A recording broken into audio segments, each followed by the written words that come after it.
Hello everyone, आज के इस वीडियो में हम CSIR नेट के कुछ क्वेश्चन डिस्कस करेंगे। सो स्टार्ट करते हैं। स्क्रीन पे आपको क्वेश्चन दिख रहा है। सो इट सेज दैट कि हमारे पास एक वैल्यू गिवन है कि -1 to the power n+1 and by n summation 1 से लेकर इन्फिनिटी तक चल रहा है। तो इसकी वैल्यू log 2 हमें गिवन है and we have to find summation from n=1 to infinity -1 की पावर n बाई n+1। ये किसके इक्वल होगा, ये हमें फाइंड करना है। अब देखिए गिवन जो है उसमें डिनोमिनेटर में सिर्फ n है, दैट मीन्स कि हमें इसको डिनोमिनेटर को ब्रेक करना होगा, इस फ्रैक्शन को। सो हम 1 बाई n+1 को किस तरीके से लिख सकते हैं, पार्शियल फ्रैक्शन की हेल्प से, 1 बाई n -1 बाई n+1। मतलब सिंपल इन दोनों को अलग अलग करके 1 माइनस आ जाएगा, मतलब सॉल्व करेंगे इसको, फिर से यही वैल्यू हमें मिल जाएगी पार्शियल फ्रैक्शन की हेल्प से। ओके, सो ये अभी समेशन कैसे बन गया, summation -1 to the power n by n, इसकी ये हमने ब्रेक करके ये लिखा हुआ है। Then minus summation -1 to the power n by n+1। Now जो गिवन है उसमें n+1 है, दैट मीन्स कि अगर हम -1 मल्टीप्लाई और डिवाइड कर देते हैं तो फ्रैक्शन में कोई फ़र्क भी नहीं पड़ेगा, और इस माइनस को हमने शिफ्ट कर दिया नेगेटिव साइन इधर, और ये जो -1 इधर है हम इसकी पावर में ऐड कर देते हैं। अब ये जो वैल्यू है वो हमें पता है कि इसकी वैल्यू log 2 के बराबर है। ठीक है, so this will B -log 2। अब देखिए नेक्स्ट जो है उसमें -1 की पावर n बाई n+1 है, दैट मीन्स कि अगर हम n की वैल्यू को वेरी करें, यहाँ पर नेगेटिव साइन है, उसके बाद यहाँ पे ब्रैकेट लगा रही हूँ मैं, यहाँ पर हम n की वैल्यू को वेरी करेंगे। जब हम n की वैल्यू को 1 पुट करेंगे तो ये हो जाएगा यहाँ पर 2 और यहाँ पर simple -1। Okay, so this will B -1/2। मैं यहीं पर ही लिख रही हूँ, ये हो जाएगा। नेगेटिव साइन मैंने बाहर एज इट इज़ रख रखा है, n की वैल्यू जब मैंने 1 पुट किया तो -1 पावर नीचे 2 हो जाएगा।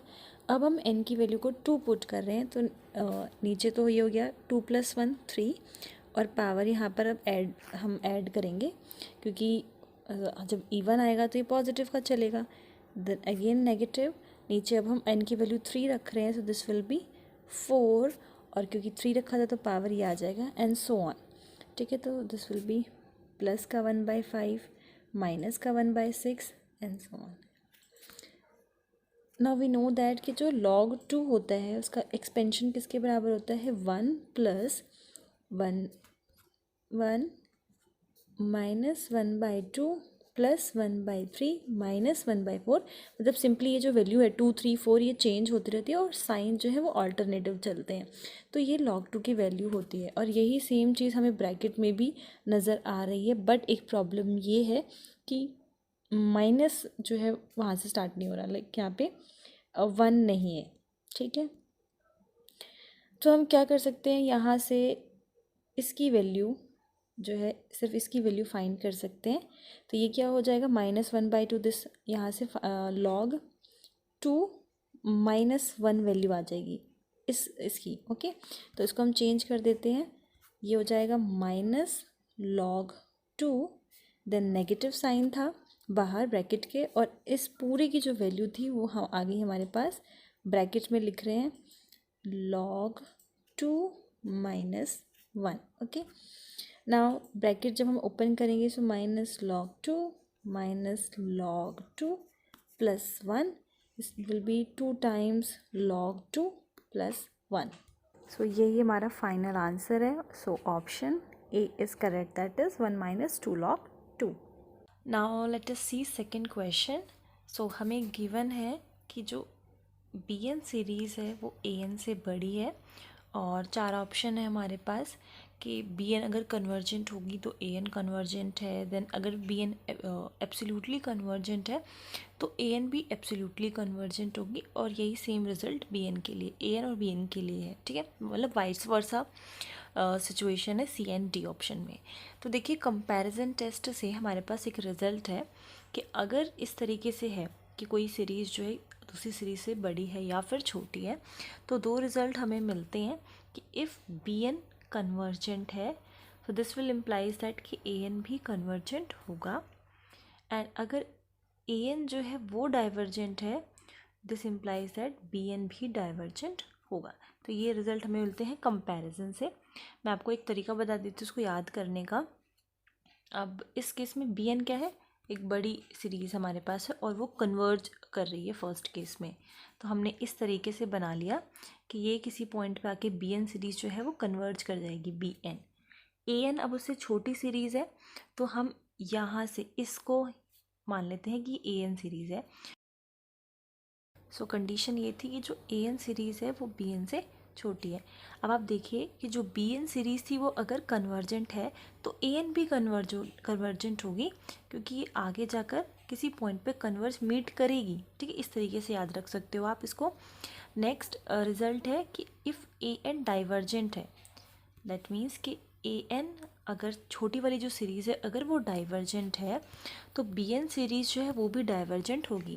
हम इसको थोड़ा और एक्सटेंड करेंगे, जो हमारी बी एन सीरीज़ होगी वो आगे जाके मीट नहीं करेगी, एक तरीके से डाइवर्ज करेगी। तो ये रिज़ल्ट हमें मिलता है कंपैरिजन टेस्ट से। अगर हम सोचें कि अगर ये है तो क्या ये बोल सकते हैं, दैट इज़ रॉन्ग। ठीक है, वाइस वर्सा हम नहीं बोल सकते, सिर्फ इसी तरीके से होगा। अगर बड़ी वाली सीरीज़ जो है वो कन्वर्जेंट है तो ए एन कन्वर्जेंट होगी, बट अगर ए एन कन्वर्जेंट है तो हम ये नहीं कह सकते कि बी एन भी कन्वर्जेंट होगा, तो वाइस वर्सा नहीं कह सकते। तो ये दोनों रिजल्ट हमें मिल गए। अब देखिए जो फर्स्ट ऑप्शन है इसमें कि बी एन अगर कन्वर्जेंट है तो ए एन कन्वर्जेंट होगी, यहाँ से चेक कर लेते हैं कि इफ़ बी एन जो है वो कन्वर्जेंट है तो ए एन भी कन्वर्जेंट मिल रहा है। दैट मीन्स कि जो इस रिज़ल्ट की हेल्प से हमें ये पता चल गया कि जो ऑप्शन नंबर ए है वो करेक्ट है। नाउ सेकंड ऑप्शन है बी एन अगर एब्सोल्युटली कन्वर्जेंट हो जाए तो ए एन भी एब्सोल्युटली कन्वर्जेंट होगी। एक बार सी पे आ जाते हैं। सी कह रहा है कि ए एन अगर कन्वर्जेंट है तो बी एन कन्वर्जेंट होगा। ये रॉन्ग है, क्योंकि हमें जो फर्स्ट रिज़ल्ट है कंपैरिजन टेस्ट का हमें उससे पता चल रहा है, क्योंकि अगर ए करेक्ट है तो obviously C will be incorrect. अगर सी इनकरेक्ट है तो डी भी इनकरेक्ट होगा, क्योंकि अगर वो कन्वर्जेंट ही नहीं है तो फिर वो एब्सोल्युटली कन्वर्जेंट तो हो ही सकता। दैट मीन्स कि C and D are wrong. A correct है। ठीक है, बी और चेक कर लेते हैं। नाउ अगर बी एन एब्सोल्युटली कन्वर्ज कर रहा है, ठीक है, तो इसका मतलब कि जब हमने उसका मोड निकाला होगा वो भी कन्वर्जेंट है और सिंपल बी एन भी कन्वर्जेंट है। सो हम इसी सेम टेस्ट का यूज़ करके इस रिज़ल्ट को भी पता कर सकते हैं कि अगर मोड जो है वो कन्वर्जेंट होता है बी एन का तो ए एन का मोड जो है वो भी कन्वर्जेंट होगा। सो क्लियर है इस चीज़ से भी, क्योंकि यही सेम टेस्ट हम अप्लाई कर रहे हैं। दैट मीन्स कि एब्सोल्युटली कन्वर्जेंट हो जाएगा। अब देखिए बी ऑप्शन जो है वो भी करेक्ट है हमारे अकॉर्डिंगली एंड ए ऑप्शन भी करेक्ट है, बट बी ऑप्शन में दोनों ही चीज़ें प्रूव हो जा रही हैं। एक तो वो एब्सोल्युटली कन्वर्जेंट भी आ रहा है और सेकंड वो कन्वर्जेंट भी है और एब्सोल्युटली कन्वर्जेंट भी है, और हमें एक ही ऑप्शन टिक करना है, क्योंकि इस सेक्शन में सिर्फ एक ही ऑप्शन करेक्ट है, हम दो ऑप्शन नहीं करेक्ट कर सकते, इसलिए बी ऑप्शन करेक्ट होगा, क्योंकि उसमें दोनों ही चीज़ें इंक्लूड हो जा रही हैं।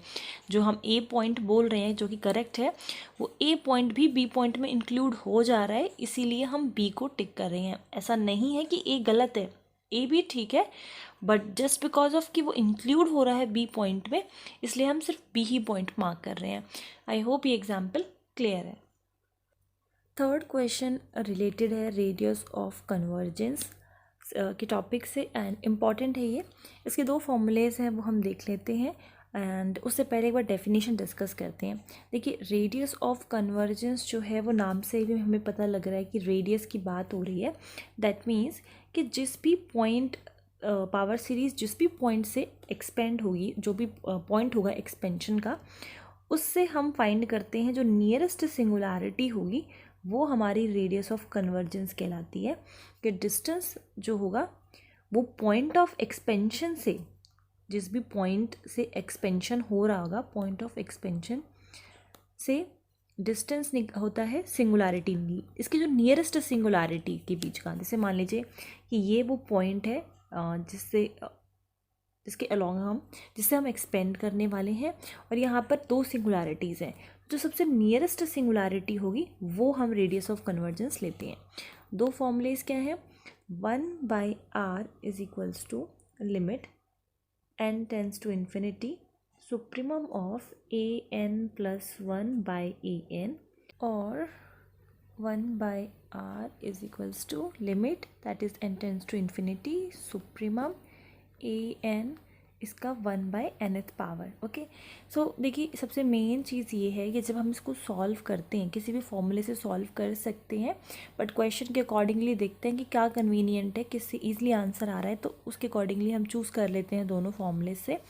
अब जो आंसर आता है वो r की वैल्यू नहीं आती, वो 1/r की वैल्यू आती है, इसीलिए इसका रेसिप्रोकल करना बहुत इंपॉर्टेंट है।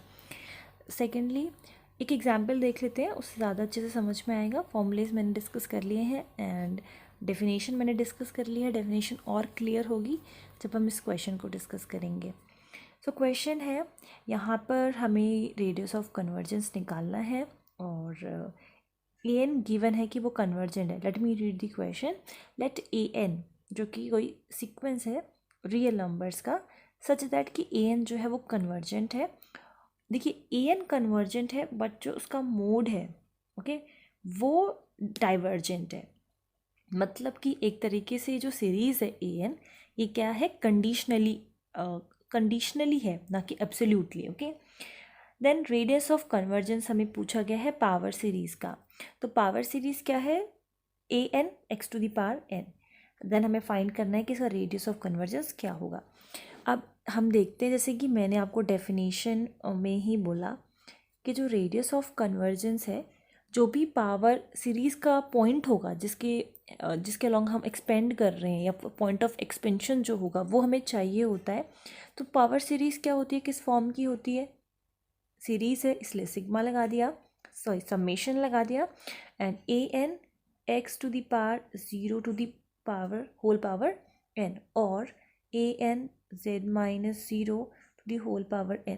तो ये क्या है, फॉर्म किसकी फॉर्म है, हमारे पास पावर सीरीज़ की फॉर्म है। और ये जो an मेंशन है वो सिर्फ ये है, ठीक है। यहाँ से आपको पता चलता है कि कौन सा पॉइंट किसके अलॉन्ग हम एक्सपेंड कर रहे हैं। So that is 0। अब देखिए कंडीशन क्या है कि an कन्वर्जेंट है बट इसका जो मोड है, एब्सोल्यूट वैल्यू जो है इस सीरीज़ की, वो डाइवर्जेंट है। तो हम क्या करेंगे, एक एग्जांपल लेकर इसको प्रूव करेंगे, और सबसे सिंपल एग्जांपल लेने की कोशिश करते हैं सो दैट कि इजी प्रूफ हो उसका। ओके, तो मान लीजिए कि मैं -1n/n इस टाइप की एक सीरीज़ ले लूँ। अब क्योंकि -1 है, ऑल्टरनेटिंग सीरीज़ है, तभी हम उसका एब्सोल्यूट वैल्यू निकाल पाएंगे। अब हमारी जो सीरीज़ हो गई, ये मैंने एक एग्जांपल लिया है, बहुत ही सिंपल सा एग्जांपल है, और ये हमें पता है कि अगर ये सीरीज़ जो है वैसे कन्वर्जेंट है और एब्सोल्यूट पर इसका डाइवर्जेंट आता है। मैं आपको बता देती हूँ कैसे। an की वैल्यू हो गई -1/n/n, और अगर हम इस सीरीज़ को चेक करें, क्योंकि ये ऑल्टरनेटिंग सीरीज़ है, तो हम लेबनीज़ रूल से चेक कर सकते हैं, जिसकी फर्स्ट कंडीशन क्या होती है, न्यूमेरिकली जो anth टर्म है वो बड़ी होनी चाहिए n+1 से, और लिमिट जो है वो 0 आनी चाहिए as n tends to infinity. ये दो कंडीशंस होती हैं। तो पहले देखिए न्यूमेरिकली वैल्यू बड़ी होनी चाहिए, तो हम -1n हटा देंगे, क्योंकि ये सिर्फ हमें बताता है ऑल्टरनेटिंग साइंस चल रहे हैं, प्लस माइनस 1/n एंड 1+ ये हो जाएगा, ये हो गई nth, ये हो गई nth+1। ओके, तो वी नो दैट कि n जो है वो छोटा होता है n+1 से, बट आप जब रेसिप्रोकल करोगे तो साइन जो है चेंज हो जाएगा। तो पहली कंडीशन तो ट्रू है। सेकेंड कंडीशन, इसमें nth क्या है हमारे पास, as n tends to infinity 1/∞ 0 भी आ रहा है। सेकेंड कंडीशन भी ट्रू है, तो nth हमारे पास कन्वर्जेंट है। आप देखिए मोड, इसी का मोड निकालेंगे तो ये जो -1/n वाली टर्म ये था ऊपर, वो तो पॉजिटिव हो जाएगा। अब तो कोई भी टर्म नेगेटिव आएगी नहीं, सारी टर्म पॉजिटिव आएगी, तो यहाँ पर आ गया 1/n, एंड एज p = 1 है ये जो हार्मोनिक सीरीज़ हमारे पास होती है इसकी फॉर्म होती है 1/n⁻p, और इस p की हेल्प से हमें पता चलता है कि सीरीज़ कन्वर्जेंट है या फिर divergent. If p is greater than 1, p series test, p if greater than 1 है तो convergent, and if p is less than is equals to 1 तो दोनों ही केस में डाइवर्जेंट आता है। तो यहाँ पर देखिए n की वैल्यू क्या है, सॉरी p की वैल्यू क्या है 1, तो ये सीरीज़ कैसी हो गई, डाइवर्जेंट। तो मोड डाइवर्जेंट आ रहा है और an सिंपल क्या आ रही है, कन्वर्जेंट आ रहा है। तो इसीलिए ये परफेक्ट एग्जाम्पल है इस केस का, एंड यहाँ से हम चेक कर सकते हैं। तो हमने जो अपनी nth सीरीज़ है वो हमने मान ली -1/n। अब हम फॉर्मूले का यूज़ करके रेडियस ऑफ कन्वर्जेंस निकाल सकते हैं। इन दोनों में से कोई भी फॉर्मूला यूज़ कर सकते हैं, बट देखिए इसमें एक इम्पॉर्टेंट बात और है कि जो मॉड्यूलस होता है, ये जो एब्सोल्यूट वैल्यू देता है, ये बहुत इंपॉर्टेंट होता है, क्योंकि अगर इसमें कोई फिर आंसर नेगेटिव भी आ रहा होता है तो हमारा आंसर पॉजिटिव हो जाता है, एंड रेडियस तो कभी नेगेटिव में होगा नहीं। इसलिए जो मोड लगे हुए हैं ये इंपॉर्टेंट है। सो हम इस वाले फॉर्मूला का यूज़ करके रेडियस ऑफ कन्वर्जेंस निकालेंगे। इफ़ ये an प्लस टर्म है तो an+1 जो टर्म होगी वो -1, n+1 ऊपर आ जाएगा, एंड यहाँ पर भी हम इन दोनों को इग्नोर करेंगे क्योंकि मोड है तो साइन जो है वैसे भी पॉजिटिव रहेगा।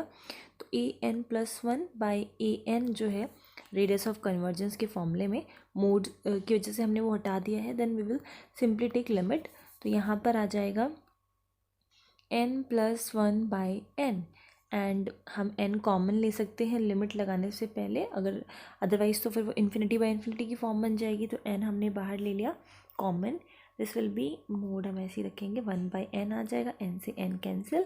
Now we can put the limits, that is n tends to infinity, 1/∞ is equals to 0, answer आ जाएगा 1। सो हमारा जो 1/r है उसकी वैल्यू 1 आ रही है। अगर ये 2 होता, like 1/r is equals to 2 आता, तो हमें r की वैल्यू निकालनी थी, that is 1/2, radius of convergence 1/2 होता ना कि 2, तो ये करेक्ट होता उस केस में। तो ये आपको ध्यान रखना है कि जो वैल्यू हम निकालते हैं वो 1/r की होती है। तो यहाँ से हमें r जो है वो 1 मिल जाएगा। ओके, सो जो सेकंड ऑप्शन है वो करेक्ट है। इस वीडियो में बस इतना ही। हम कुछ और क्वेश्चन डिस्कस करेंगे आगे आने वाली वीडियोस में, और अगर आपको देखना है कि हम पहले कौन से क्वेश्चंस डिस्कस कर चुके हैं CSIR नेट से रिलेटेड, तो आप प्लेलिस्ट विज़िट कर सकते हो, CSIR नेट के नाम से है, एंड आप वहाँ पे क्वेश्चंस देख सकते हो। And thank you for listening, bye bye.